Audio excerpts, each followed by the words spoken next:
wabarakatuh. Bismillah, alhamdulillah, la hawla wa la quwata illa billah. Hadirin, Bapak, Saudara, Rasulullah pernah ngendikan, bersabda, la tasuddur rihalu illa bisalati masajid. Jangan Anda keluyuran di muka bumi sebelum Anda mengunjungi ini masjidku, yakni Masjid Nabawi di Madinah, wa Masjidil Haram, dan Masjidil Haram di Mekah, wa Masjidil Aqsa, dan Masjid Aqsa di Palestina. Hadirin, kalau Masjidil Haram itu satu rakaat nilainya di atas 100.000 kali. Kalau Madinah sama Al-Aqsa sama, yaitu 1000 kali. Hadirin, itu yang dianjurkan oleh Rasulullah. Jangan pernah Anda berkelana di muka bumi sebelum mengunjungi 3 tempat yang monumental, yakni bersejarah, seperti itu yang digambarkan. Hadirin, namun saya menganjurkan, kalau Anda sudah pernah ke Madinah dan ke Mekah, baik haji maupun umroh, mohon maaf, yang sudah umroh atau yang sudah merasa umroh, mohon maaf, kalau belum haji, hajinya tetap tidak hilang, hajinya tetap diwajibkan. Walaupun umroh berkali-kali, itu tidak menggeser hajinya tetap belum dijalankan, ya, seperti itu yang digambarkan. Hadirin, ya, Palestina itu bertengger lahir banyak para nabi dan rasul. Saya tidak tahu jawabannya.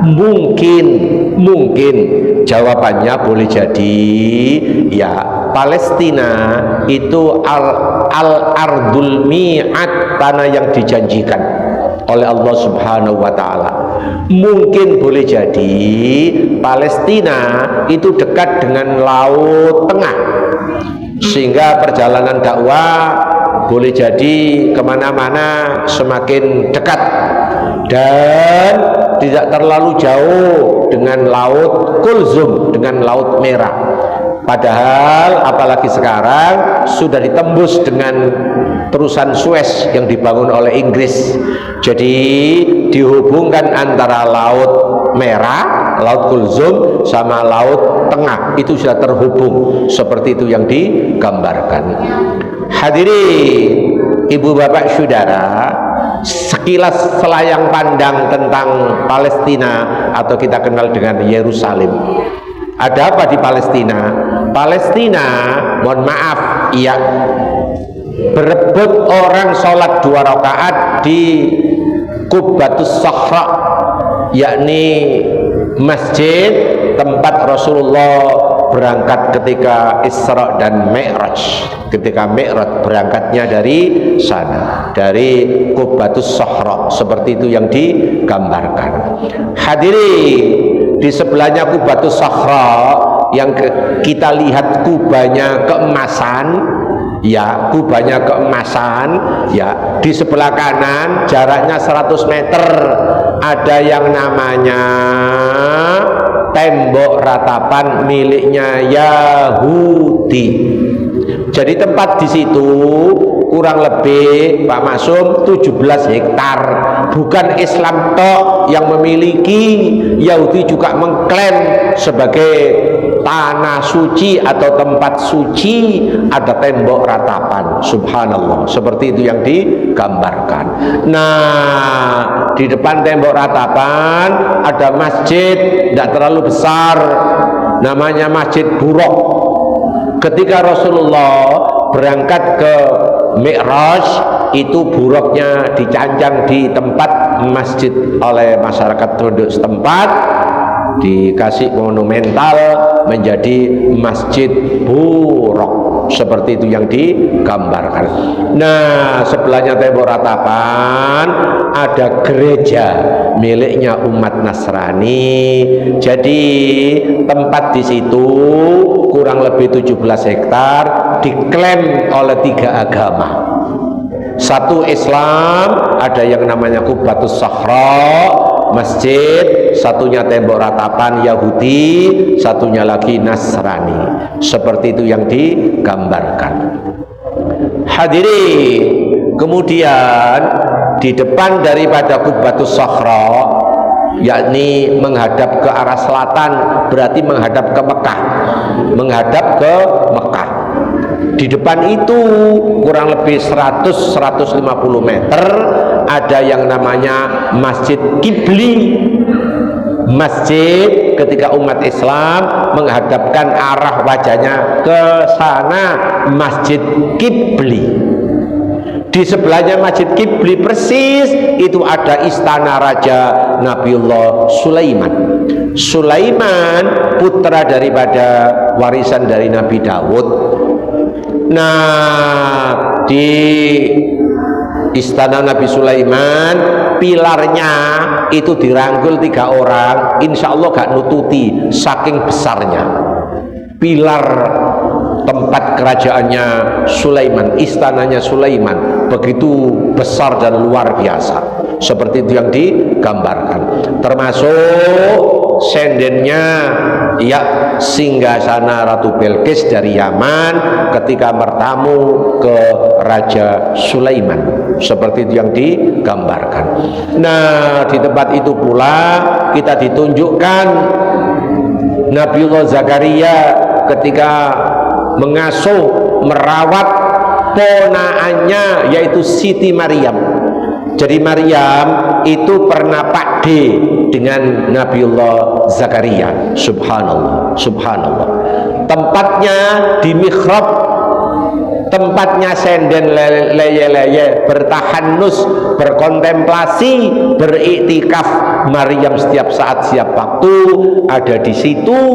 Tempatnya masih ada dan masih asli seperti itu yang digambarkan. Setiap Nabi Zakaria masuk di ruang tempat mihrabnya, tempat mendeliknya Siti Maryam, itu Zakaria heran, gumun, bertanya-tanya, Maryam, saya heran selaku pakde merawat mengasuh dirimu sebagai gurumu. Ada apa pakde? Setiap pakde masuk di tempatmu, kok ada makanan yang cukup bergizi, termasuk buah-buahan, dan buah-buahan itu gak musimnya, tapi di situ ada. Dari mana ini yang? Begitu seorang pakde namanya Zakaria protes. Maryam menjawab, qalat hiya min indillah. Ya Allah, Pakde menika saking ngersanipun Allah. Kula mboten ngerti. Kula wau liyer-liyer tilem, roro enten ngeten niki. Allahu Akbar. Apa maknanya yang bisa kita ambil? Kalau di antara kita dekat dengan Allah, mohon maaf, selain ikhtiar, rizki kejamin, rizki kejamin. Urip nek keker karo Allah, rizkimu murah marit. Wis. Si tolong ada yang bantah, monggo.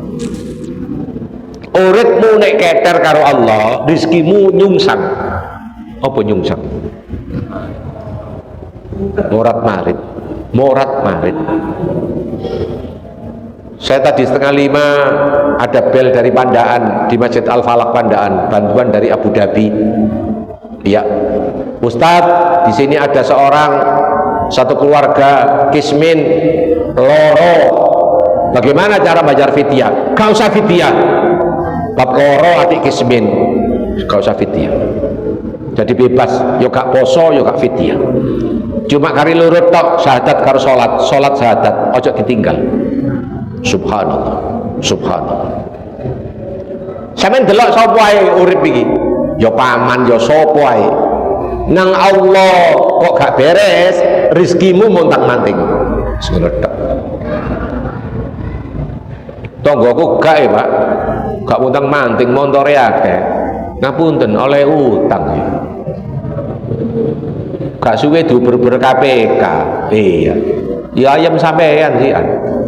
Begitu. Allahu Akbar. Itu ya. Baik. Jadi di prinsip kesimpulan dengan Allah beres. Insya Allah rizki melu katut, insya Allah melu katut, seperti itu yang digambarkan. Nah, jenengan saya ajak berkelana di Palestina dari Masjidil Aqsa arah ke selatan kurang lebih 40 kilo, arah ke selatan kurang lebih 40 kilo. Di sana bertengger seorang Nabi Ibrahim, kuburannya, makamnya. Didampingi tidak jauh dari situ, tidak sampai 5 meter, ada makamnya Mbok Wek Siti Sarah. Allahu Akbar. Kalau Hajar Mbok Nom ada di Mekah. Ini berdampingan dengan Mbok Wek. Subhanallah. Ada Ibrahim, ada Nabi Ibrahim, ada Siti Sarah. Berikutnya Sarah melahirkan Ishak. Ishak ada di situ kuburannya. Dari Ishak kelak melahirkan Yakub yang menjadi cikal bakal Bani Israel. Dari Yakub melahirkan anak yang ke-11 bernama Yusuf. Itu semua dalam satu cungkup, dalam satu cungkup. Kota itu namanya Hebron, dan Hebron bagaikan kota mati. Walaupun siang hari sunyi, sepi, tidak ada orang lalu lalang kecuali anak-anak kecil, sepi. Ya Allah, ya Allah, kota itu kota mati, dan hampir kota itu ya tidak punya pemerintahan. Seperti itu yang digambarkan. Subhanallah, subhanallah. Nah, akhirnya hari berikutnya kita diusung, dibawa ke sebelah kanan dari Masjid Al-Aqsa. Di situ melewati kurang lebih antara 5 sampai 7 kilo, yakni Bukit Zaitun. Bagusnya bukan main. Di Bukit Zaitun, di sana ke arah timur ada yang namanya Nabi Dawud, bapaknya Sulaiman. Nabi Dawud kuburannya bertengger dengan berlapis kain hijau. Di sebelahnya kuburan Dawud, kanan kiri muka belakang selalu ada Yahudi yang khusyuk. Tiap hari kerjanya hanya, kalau istilah Islam itu tadarusan. Mereka membaca kitab Zabur di mana-mana, di tempat sekitar itu. Pakaiannya jelas serba hitam, rambutnya kadang gondrong, dan topinya memanjang. Allahu Akbar. Kalau kesimbangan sama perempuan, dilu, atau kalau perlu mandek, dilu, nggak mau bertatapan dengan perempuan. Ya, seperti itu Yahudi. Pak, dari mana makannya? Makanannya mereka diambilkan oleh pajaknya Amerika yang keturunan Yahudi. Jadi mereka tiap hari tiap saat hanya mengkaji tadarusan kitab Zabur, seperti itu yang digambarkan. Terakhir berkelana di Yerusalem, Anda disuguhi dengan kota Jericho. Kota Jericho termasuk kota tua, dan kota ini juga nyaris seperti lumpuh, seperti kota mati. Di Jericho, di sana ada Bukit Goliat. Bukit Goliat kita ini adalah Nabi Isa direkam oleh Al-Quran. Kalau tidak salah insya Allah surat Al-Ma'idah. Karena waktu itu bidang kedokteran semakin maju, semakin semarak, Nabi Isa mampu untuk emplek-emplek tanah liat, disebut jadi burung sumbuan, dan ngusap orang yang sakit dari peluat, dari lahir buta, diusap oleh Nabi Isa menjadi melek kembali, termasuk menyembuhkan penyakit sopak, penyakit yang antara belang belentong, antara kulit, antara hitam dan putih. Yang paling monumental, beliau Isa ini diizinkan oleh Allah sebagai mukjizat yang terbesar, menghidupkan orang mati yang sudah dikubur, sudah dikubur. Jadi benar-benar Isa tidak saja menyembuhkan orang yang sakit, tapi orang yang sudah meninggal diduduk, dibongkar, dan diberdirikan. Mereka yang bersangkutan hidup kembali, tidak lama kemudian mati lagi. Apa maknanya? Atas izin kuasa Allah, akhirnya Nabi Isa diberikan mukjizat seperti itu. Di dunia yang bisa seperti itu cuma dua. Satu, di zaman Nabi Musa ada orang meninggal, tidak tahu siapa pembunuhnya, ternyata urusan waris dari pihak keluarganya sendiri, maka disuruh menyembelih seekor sapi betina, sebagian dagingnya diusapkan ke jasad badan orang yang belum dimandikan ini. Akhirnya hidup dan duding, itulah pembunuh saya, yang membunuh saya.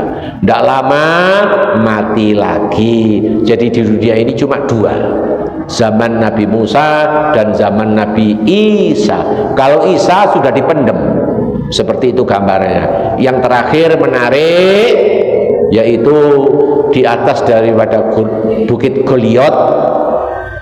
Di situ Nabi Yahya dipenggal lehernya oleh orang-orang Yahudi. Kenapa kok demikian?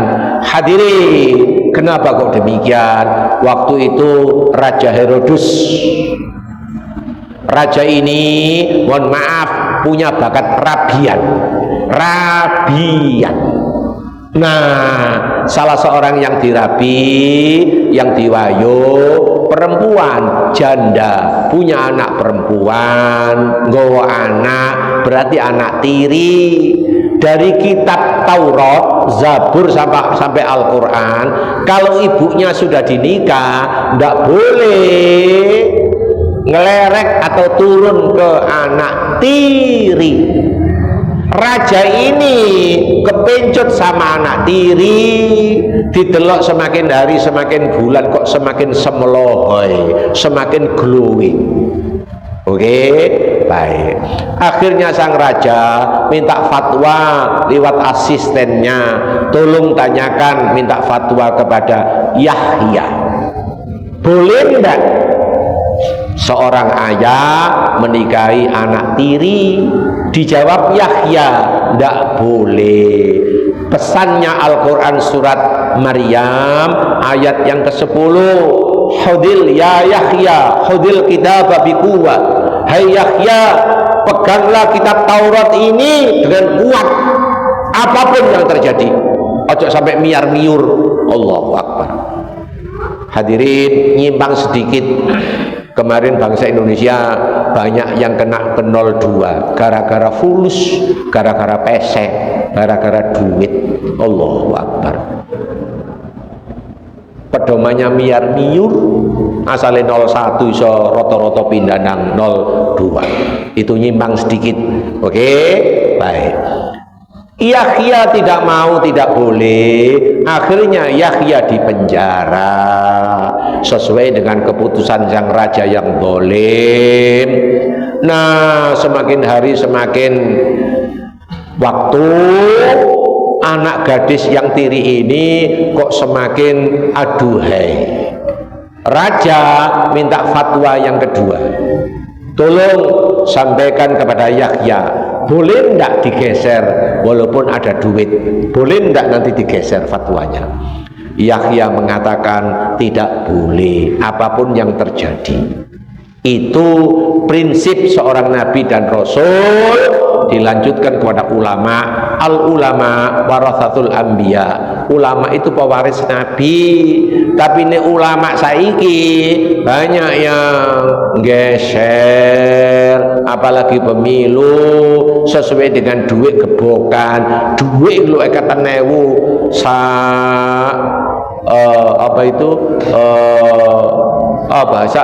kantong supermi itu loh, kerdus supermi. Iya, ono ustaz rambutnya gondrong itu angger ceramah gawa sak supermi itu ya, ekatan ewu full. Allahu Akbar, subhanallah. Kenapa? Karena mepet dengan 02. 02 ngono bekecot, 01 iwak bandeng, nurut primbon Jawa, 03 mayit. Dah ya, baik. Akhirnya anak putri Kualon ini ngomong, wahai Paduka yang mulia, kalau jenengan tetap mencintai saya, tolong yang menghalang-halangi niat cinta Anda kepada saya, tolong bagaikan mas kawin. Sekarang saya suguhkan kepada asisten tangan kanan untuk membawa ke penjara, bahwa talam emas ini nanti ada kepalanya Yahya dipenggal dan kepalanya diaturkan di depan putri yang mau dinikahi. Akhirnya betul-betul cintanya gara-gara kepalanya Yahya yang menghalang-halangi, sekarang di depan dia, akhirnya dia mau dinikah. Apa maknanya? Yang bisa dipenggal kepalanya oleh Baginda Raja yaitu kepala dan badan, rohnya utuh kepada Allah dan terselamatkan. Jelas? Ya, seperti itu yang digambarkan. Manusia bisa merekayasa, tapi roh hadir kepada ilahi Rabbi, terselamatkan dengan utuh. Itu sekilas daripada Palestina. Matur nuwun atas perhatian. Assalamualaikum warahmatullahi wabarakatuh.